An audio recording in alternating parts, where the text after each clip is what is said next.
बालक था वो रोज गोविंद देव जी के मंदिर छोटी अवस्था में जाता और गुसाइयों के बालकों के साथ वहां जो पुजारी जी थे उनके बालकों से खेलता था। तो तब मंदिर में इतने दर्शनार्थी तो आते नहीं थे। बाहर का प्रांगण जो दर्शन का है वहीं पर राम प्रसाद और सेवायत गुसाई जी के दो बालक, राम प्रसाद की उम्र के ही थे, उनके साथ वो खेलता था।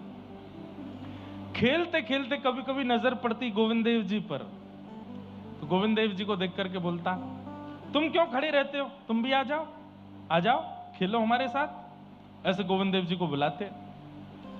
तो वो जो गुसाई जी के दो बालक थे वो कहते ये नहीं आएंगे। बोले क्यों?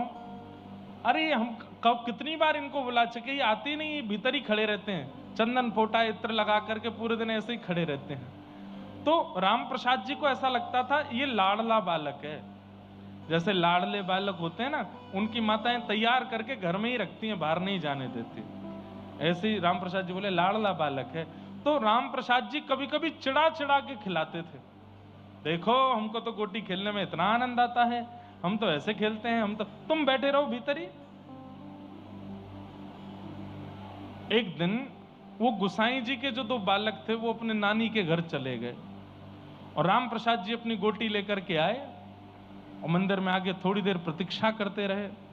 जब गुसाई जी के बालक नहीं आए बहुत देर तक, तो उनसे ही बोले गोविंद देव जी से, आप ही आ जाओ, आज तो वो दोनों भी नहीं आए खेलने, मेरा मन ही नहीं लग रहा है, अकेले कैसे खेलूं गोटी, आप आ जाओ ना मेरे साथ। अरे एक बार खेल के तो देखो, आपको नहीं अच्छा लगे कल से मत आना, एक बार आओ तो सही बाहर, देखो ऐसे खेलते हैं, ऐसे खेलते। अब थोड़ी देर खेलने के बाद फिर राम प्रसाद जी ने क्या किया, अब गोटी में कोई नियम होता है कि ये गोटियां हैं, इसको ऐसे मारना है।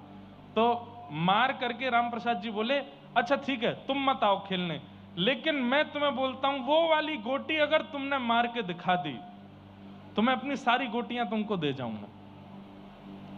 अब जैसे ही ठाकुर जी को रोज इतना कहते, इतने शुद्ध पवित्र हृदय से छोटा सा बालक बुलाता है। एक पुजारी जी बैठे बैठे वहां सोते रहते थे और एक दरबान बाहर बैठा रहता था। ठाकुर जी ने दोनों के साथ में लीला करी। दरबान को तो बहुत तेज भूख लगी तो वो भागा भोजन करने,